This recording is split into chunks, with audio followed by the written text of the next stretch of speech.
키우던 강아지 복순이가 아들이 데려온 예비 며느리를 보고 으르렁거리기 시작했습니다. 심지어 입술을 들어 올리며 이빨을 드러냈습니다. 예비 며느리 박수진은 당황하며 뒤로 물러섰지만 그쪽으로 다가가려는 기세로 큰 소리로 짖었습니다. 박수진이 뒤로 물러서며 당황한 표정을 지었는데 그 반응이 묘했어요. 단순히 당황한 게 아니라 뭔가 숨기는 것 같았죠. 이야기 시작 전 무료로 가능한 구독과 좋아요 부탁드려요. 여러분의 작은 관심 하나하나가 제게 큰 힘이 됩니다. 지금 바로 시작합니다. 저는 오늘도 평상시처럼 카페 문을 열고 청소를 시작했습니다. 67살이 되니 몸이 예전 같지 않지만 이 작은 카페가 저에게는 전부나 마찬가지죠. 은퇴 후 시작한 이 일이 벌써 5년째였어요. 매일 아침 7시가 되면 문을 열고 의자를 정리하고 커피 머신을 점검하는 일상이 제게는 소중한 루틴이 되어 있었습니다. 창문을 닫던 중 밖을 보니 이상한 그림자가 보였어요. 처음엔 쓰레기 봉투인 줄 알았는데 자세히 보니 개였습니다. 그런데 보통 개가 아니었어요. 살이 너무 빠져서 갈비뼈가 훤히 드러나 보였거든요. 털도 듬성듬성 빠져 있고 몸 전체가 흙투성이었죠. 저도 모르게 밖으로 나갔습니다. 가까이 다가가니 진돗개 같은데 눈빛만 간간히 움직이고 있었어요. 제가 다가가자 꼬리를 살짝 흔들었습니다. 그 모습이 너무나 애처로웠어요. 개는 저를 올려다보며 작은 소리로 끙끙거렸죠. 마음이 찢어지는 것 같았습니다. 유기동물 보호 활동을 하면서 이런 아이들을 많이 봤지만 이렇게 심한 경우는 드물었거든요. 개의 목 부분을 보니 목걸이 자국이 선명했는데 보통 자국이 아니었어요. 너무 꽉 조여서 털이 빠지고 상처까지 생긴 흔적이 있었습니다. 목 주변 피부가 빨갛게 상처가 나 있고 오래된 상처인지 딱지가 앉아 있었어요. 저는 카페로 들어가 우유와 삶은 계란을 가져왔습니다. 개는 제가 음식을 내미니까 조심스럽게 냄새를 맡더니 조금씩 먹기 시작했어요. 얼마나 배고팠는지 제 눈치를 보면서도 한순간도 멈추지 않고 계속 먹었습니다. 먹는 모습을 보니 여튼 굶은 것 같았어요. 그때 옆 가게 아저씨가 나와서 말씀하셨습니다. 그 개가 사흘째 여기 있다고. 처음엔 서 있을 힘도 없어서 쓰러져 있더라고 했어요. 아저씨 말을 듣고 보니 더욱 안쓰러웠습니다. 사흘 동안이나 이 추위에 혼자 있었다니요. 누군가 이 아이에게 끔찍한 일을 한 게 분명했어요. 개를 자세히 살펴보니 털 사이사이에 작은 상처들이 보였어요. 마치 무언가에 맞은 것 같은 자국들이었습니다. 발가락 사이도 상처가 있고 귀 끝부분도 조금 찢어져 있었어요. 제 가슴이 답답해졌습니다. 도대체 누가 이런 짓을 했을까 싶었거든요.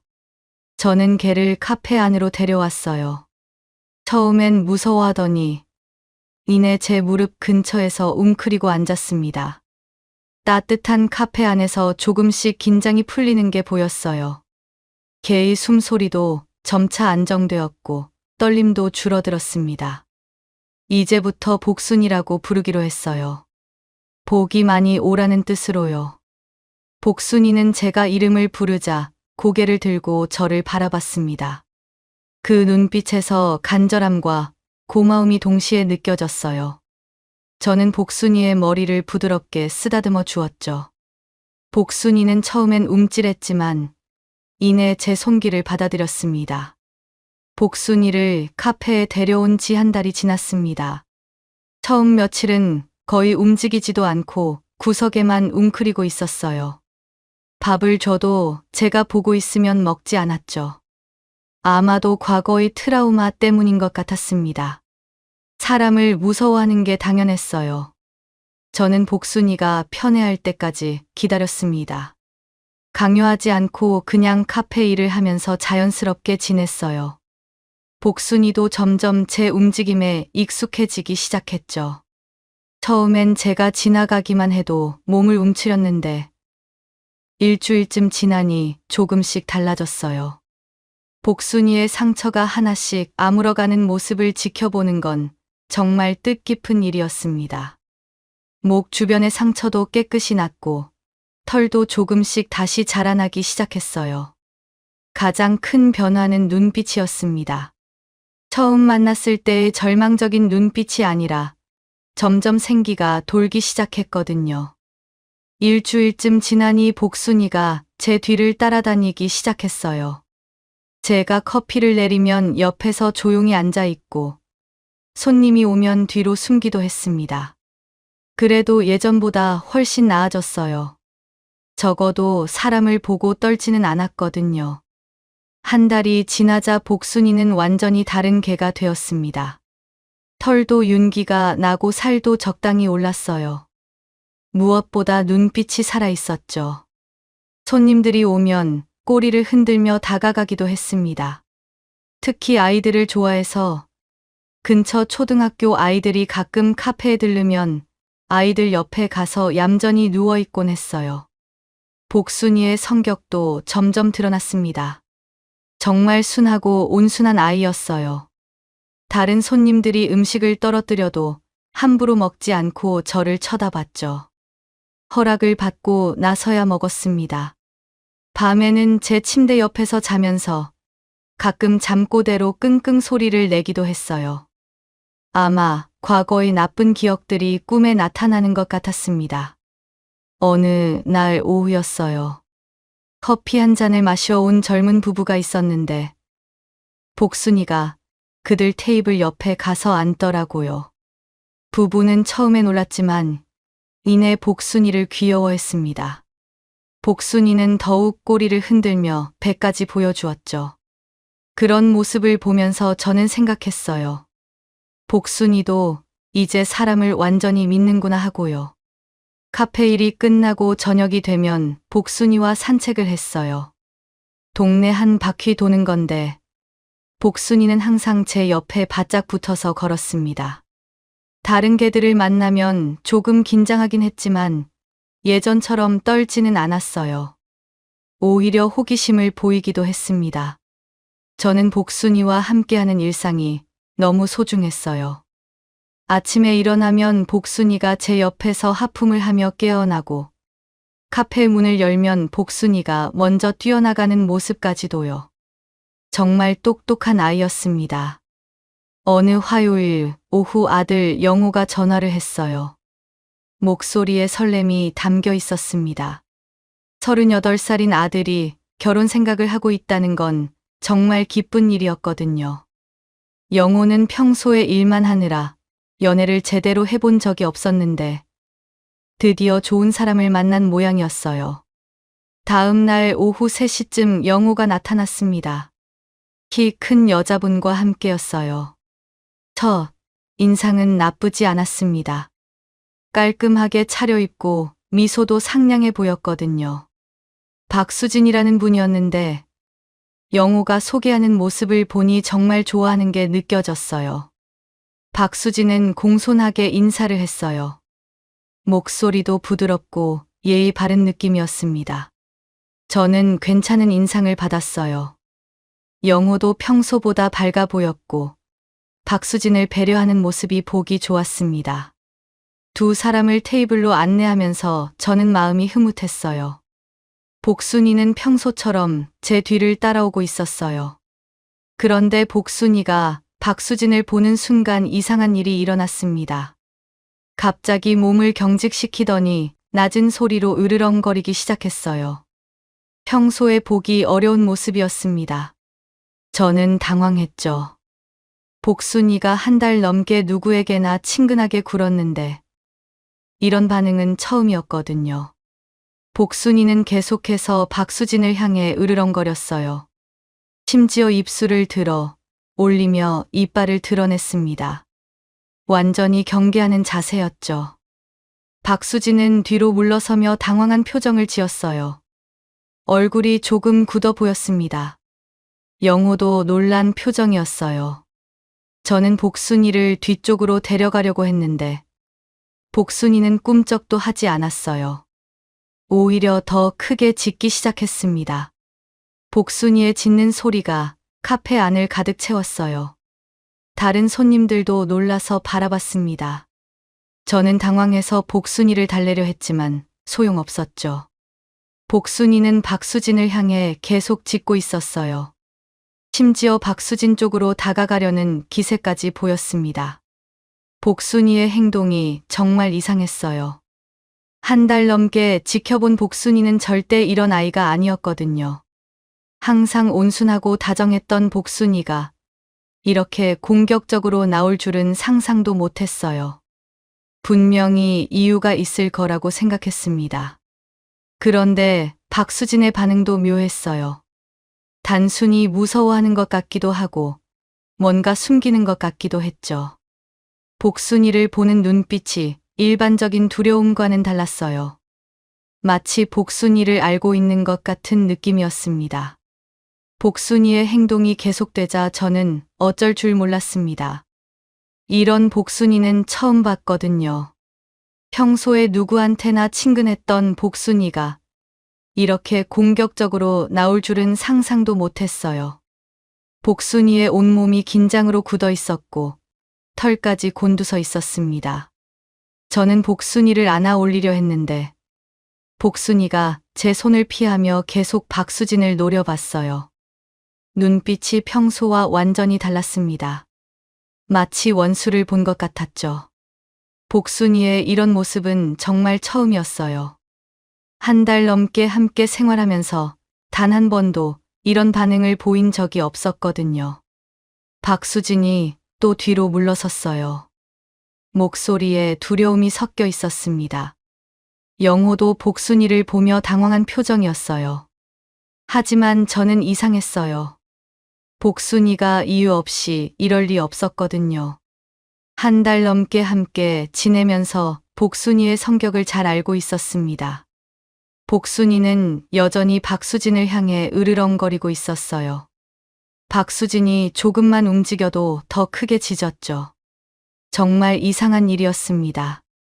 심지어 복순이는 다른 손님들이나 영우에게는 전혀 관심을 보이지 않았어요. 오직 박수진에게만 이런 반응을 보였죠. 저는 복순이의 행동을 유심히 관찰했어요. 복순이가 박수진을 보는 눈빛에는 단순한 경계심이 아닌 다른 감정이 섞여 있었습니다. 두려움과 분노가 동시에 느껴졌어요. 마치 과거의 나쁜 기억이 되살아난 것 같았습니다. 박수진의 반응도 계속 지켜봤는데 점점 이상하다는 생각이 들었어요. 일반적으로 개가 짖으면 놀라거나 당황하는데 박수진은 뭔가 다른 반응을 보였습니다. 두려워하면서도 동시에 불안해하는 모습이었어요. 마치 들킬까 봐 걱정하는 것 같았죠. 영호가 복순이를 달래려고 다가갔어요. 하지만 복순이는 영호의 말도 듣지 않았습니다. 박수진을 향해 몸을 낮추고 이빨을 드러내며 으르렁거렸어요. 정말 물려고 하는 것 같았죠. 저는 급히 복순이와 박수진 사이에 몸을 끼워 넣었습니다. 그때 박수진이 짜증 섞인 목소리로 말했어요. 그 순간 복순이의 반응이 더욱 격해졌습니다. 복순이가 박수진을 향해 뛰어가려고 했어요. 저는 깜짝 놀라서 복순이를 막아섰죠. 복순이의 힘이 생각보다 강해서 막기가 어려웠어요. 결국 그날은 제대로 된 만남이 이루어지지 못했습니다. 박수진과 영호는 일찍 자리를 떠났고 복순이는 한참 동안 흥분 상태가 지속되었어요. 저는 복순이를 달래느라 힘들었습니다. 복순이가 이렇게 흥분한 모습은 정말 처음이었거든요. 그날 밤 저는 잠이 오지 않았습니다. 복순이의 이상한 반응이 계속 머릿속을 맴돌았거든요. 복순이는 저 옆에서 평소보다 자주 뒤척이며 잠꼬대를 했어요. 가끔 컹컹 소리를 내기도 하고 다리를 버둥거리기도 했습니다. 아마 박수진을 본 충격이 꿈에까지 영향을 준 것 같았어요. 다음 날 아침 일찍 저는 옆 가게 아저씨를 찾아갔습니다. 복순이를 처음 발견했을 때 상황을 더 자세히 알아보고 싶었거든요. 아저씨는 잠깐 생각하더니 당시 상황을 들려주셨어요. 복순이가 너무 말라서 걸어다니기도 힘들어 보였다고, 며칠 동안 거의 움직이지 못했다고 하셨습니다. 아저씨는 미용실 사장님이 뭔가 아시는 것 같다고 하셨어요. 저는 바로 미용실로 향했습니다. 미용실 사장님은 제가 묻자 한숨을 쉬며 당시 일을 자세히 말해 주셨어요. 복순이가 작년 겨울부터 이 동네에서 떠돌았다고, 젊은 여자가 키웠는데 강아지를 때리고 밥도 안 주고 그랬다고 했습니다. 사장님 말을 듣자 제 가슴이 답답해졌어요. 복순이의 목 주변 상처가 그래서였구나 싶었죠. 사장님은 그 여자가 목걸이도 너무 꽉 채워서 복순이가 고생했다고 하셨어요. 심지어 복순이가 짖는다고 발로 차기도 했다고 했습니다. 그 여자의 외모를 묻자 사장님은 키가 좀 크고 머리는 긴 편이었다고, 30 중반쯤 되어 보였다고 하셨어요. 그 설명을 듣는 순간 저는 깜짝 놀랐어요. 박수진과 비슷한 모습이었거든요. 하지만 확실하지 않으니 더 알아봐야 했죠. 저는 동네를 돌아다니며 다른 분들께도 물어봤습니다. 슈퍼 사장님도 비슷한 이야기를 해주셨어요. 그 여자가 정말 심했다고, 강아지가 짖는다고 발로 차고 밥그릇도 던졌다고 하셨습니다. 언제쯤 일인지 묻자 작년 겨울이었으니까 한 6개월 전쯤이라고 하셨어요. 점점 퍼즐이 맞춰지는 기분이었습니다. 복순이가 박수진을 보고 그렇게 반응한 이유를 알 것 같았어요. 약국 아주머니도 기억하고 계셨습니다. 그 강아지가 정말 가엾더라고, 그 여자가 목줄로 목을 너무 조여서 상처가 났었다고 하셨어요. 아주머니는 그 여자의 외모도 정확히 기억하고 계셨어요. 키 크고 머리 길고 목소리도 좀 날카로운 편이었다고 하셨습니다. 이제 거의 확신이 들었어요. 박수진이 복순이를 학대했던 그 여자일 가능성이 높았습니다. 더 자세한 정보를 얻기 위해 동네를 계속 돌아다녔어요. 철물점 사장님은 그 여자가 어느 날 갑자기 강아지만 버리고 이사 갔다고 하셨습니다. 복순이를 그냥 길에 버리고 짐만 싸서 떠났다는 거였어요. 얼마나 무책임한 행동인지 화가 났습니다. 집으로 돌아가는 길에 복순이를 보니 새로운 마음이 들었어요. 복순이가 그 사람을 기억하고 있었구나 싶었죠. 복순이는 제 목소리를 듣고 꼬리를 흔들었지만 저는 마음이 무거웠어요. 아들이 좋아하는 사람이 이런 일을 했다니 어떻게 말해야 할지 막막했거든요. 그날 저녁 복순이와 산책을 나가면서 생각을 정리했어요. 진실을 확인해야 한다는 생각이 들었습니다. 복순이를 위해서도 영호를 위해서도 이 일을 그냥 넘어갈 수는 없었어요. 이틀 후 저는 박수진에게 전화를 했어요. 마음을 정리하고 나서 내린 결정이었습니다. 복순이를 위해서도 영호를 위해서도 진실을 확인해야 한다고 생각했거든요. 박수진의 목소리는 평상시와 같았지만 제게는 다르게 들렸어요. 1시간 후 박수진이 카페에 도착했습니다. 복순이는 박수진이 들어오는 순간부터 몸을 경직시켰어요. 하지만 이번엔 짖지 않고 제 뒤에 숨었습니다. 아마도 지난번 일로 인해 더욱 조심스러워진 것 같았어요. 저는 박수진을 테이블로 안내했어요. 복순이는 멀리서 박수진을 계속 지켜보고 있었죠. 눈빛에서 경계심과 두려움이 동시에 느껴졌습니다. 저는 먼저 커피를 내려주며 분위기를 부드럽게 만들려고 했어요. 동네에서 들은 이야기들을 하나씩 꺼내기 시작했습니다. 작년 겨울에 이 근처에서 강아지를 학대하던 사람이 있었다는 이야기. 그 강아지가 바로 복순이라는 것까지요. 박수진의 얼굴이 점점 굳어지는 게 보였습니다. 박수진은 처음에 모른다고 부인했어요. 하지만 제가 더 구체적인 정황들을 이야기하자 당황하기 시작했습니다. 손이 떨리고 얼굴이 창백해지는 게 보였어요. 복순이도 박수진의 변화를 느꼈는지 더욱 긴장하고 있었습니다. 저는 복순이의 반응에 대해서도 말했어요. 복순이가 평소에 누구에게나 친근하다가도 박수진만 보면 그렇게 격하게 반응하는 이유가 뭔지 물어봤습니다. 박수진은 계속 모른다고 했지만 목소리에서 확신이 느껴지지 않았어요. 오랜 침묵이 흘렀습니다. 카페 안에는 시계 소리와 복순이의 작은 숨소리만 들렸어요. 박수진은 계속 고개를 숙이고 있더니 작은 목소리로 말하기 시작했습니다. 그때는 자신이 너무 힘들었다고, 직장도 잃고 돈도 없었다고 변명했어요. 드디어 인정했습니다. 저는 마음이 복잡했어요. 한편으로는 진실이 밝혀져서 다행이었지만 다른 한편으로는 아들이 좋아하는 사람이 이런 일을 했다는 사실이 충격적이었어요. 박수진은 계속해서 변명을 늘어놓았습니다. 키우고 싶었지만 여건이 안 됐다고, 복순이가 계속 짖어서 어쩔 수 없었다고 했어요. 하지만 저는 그런 변명들을 들을 수가 없었습니다. 아무리 힘들어도 생명을 그렇게 대해서는 안 되는 거였어요. 복순이는 박수진의 목소리를 들으며 더욱 몸을 웅크렸습니다. 아마도 그 목소리가 과거의 나쁜 기억들을 떠올리게 한 것 같았어요. 저는 복순이를 부드럽게 쓰다듬어 주면서 괜찮다고 달래주었습니다. 박수진이 일어서려고 하자 복순이가 다시 경계 자세를 취했어요.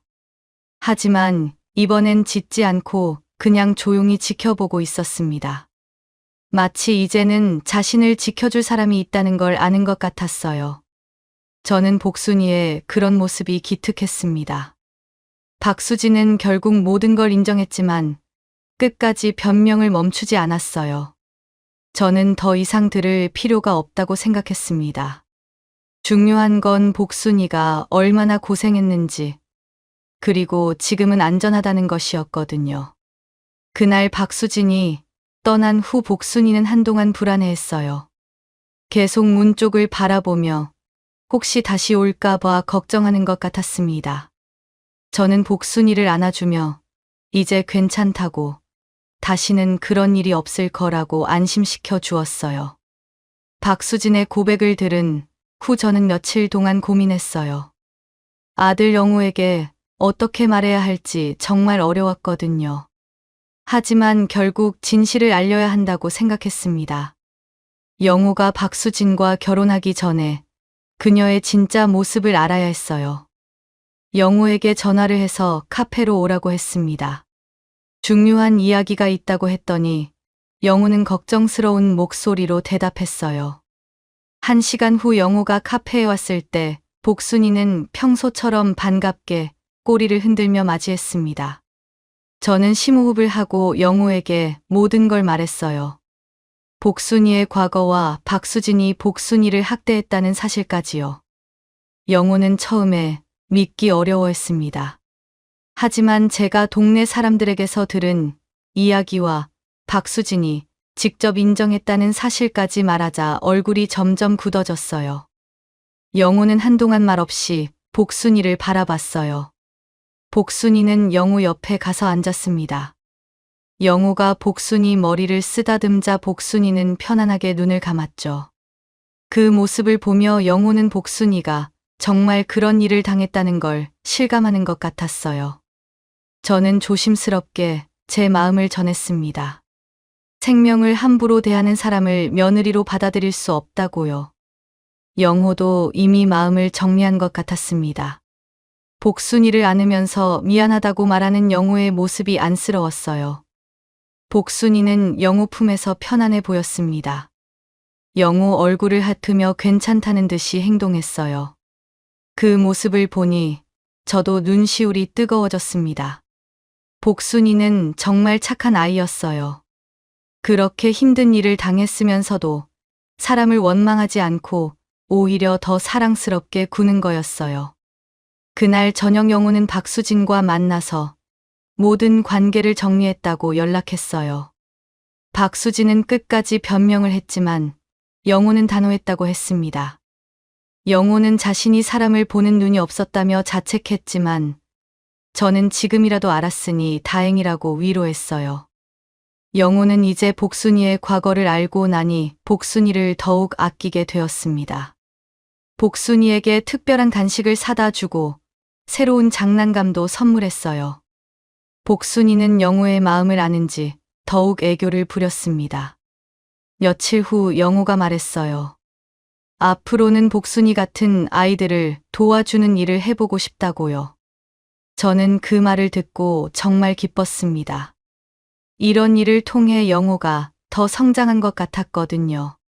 생명의 소중함을 깨닫고 더 따뜻한 사람이 된 것 같았어요. 복순이도 이제 완전히 안심한 것 같았어요.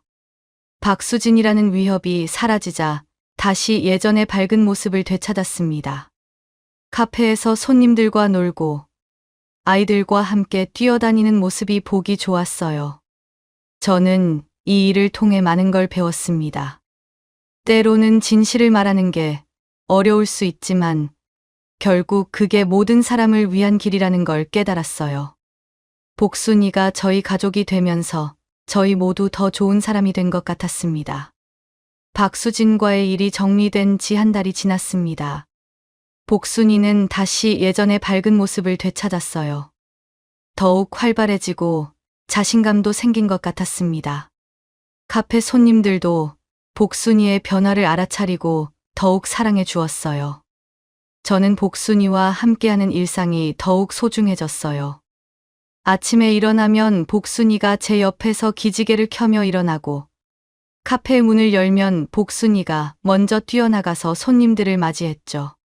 복순이는 이제 완전히 카페의 마스코트가 되었습니다.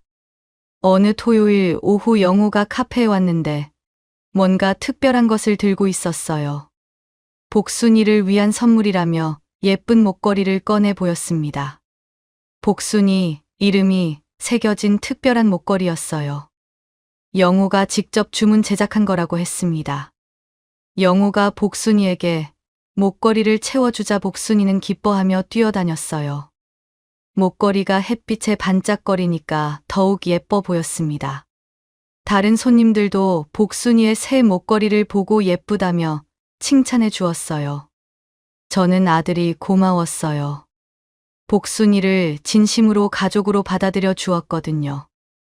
영호는 이제 주말마다 카페에 와서 복순이와 놀아주고 유기동물 보호센터 봉사활동도 함께 하자고 제안했어요. 그날 저녁 카페가 문을 닫고 나서 저는 복순이와 산책을 나갔어요. 평소보다 조금 더 멀리 걸어서 공원까지 갔습니다. 공원에는 다른 강아지들과 주인들이 있었는데 복순이는 예전과 달리 다른 강아지들에게 먼저 다가갔어요. 완전히 자신감을 되찾은 모습이었죠. 복순이는 다른 강아지와 신나게 뛰어놀다가 저에게 달려와서 제 다리에 몸을 비볐어요. 그 따뜻한 느낌이 너무 좋았습니다. 복순이의 행복한 모습을 보니 제 마음도 더없이 평화로웠어요. 집으로 돌아가는 길에 저는 생각했어요. 복순이와의 만남이 저에게도 큰 선물이었다는 거요. 복순이 때문에 영호도 더 좋은 사람이 되었고 저도 더 큰 사랑을 배웠거든요. 때로는 힘든 일도 있었지만 결국 모든 게 좋은 방향으로 흘러갔어요. 카페에 도착해서 문을 열자 복순이가 먼저 들어가서 자기 자리에 누웠어요. 저는 복순이 옆에 앉아서 머리를 쓰다듬어 주었습니다. 복순이는 제 손을 핥으며 저를 지그시 쳐다봤어요. 그 순간 저는 정말 행복했습니다. 다음 날부터 저는 복순이와 함께 더 많은 유기동물들을 도와주기로 했어요. 영호도 주말마다 와서 함께 봉사활동을 하기로 했습니다. 복순이의 경험을 바탕으로 다른 동물들에게도 희망을 줄 수 있을 거라고 생각했어요. 복순이의 상처는 이제 완전히 나았지만 그 상처를 통해 저희가 배운 것들은 평생 기억에 남을 거예요. 생명의 소중함과 진정한 사랑이 무엇인지 복순이가 가르쳐준 소중한 교훈이었습니다. 저와 복순이 그리고 영호는 이제 진짜 가족이 되었어요.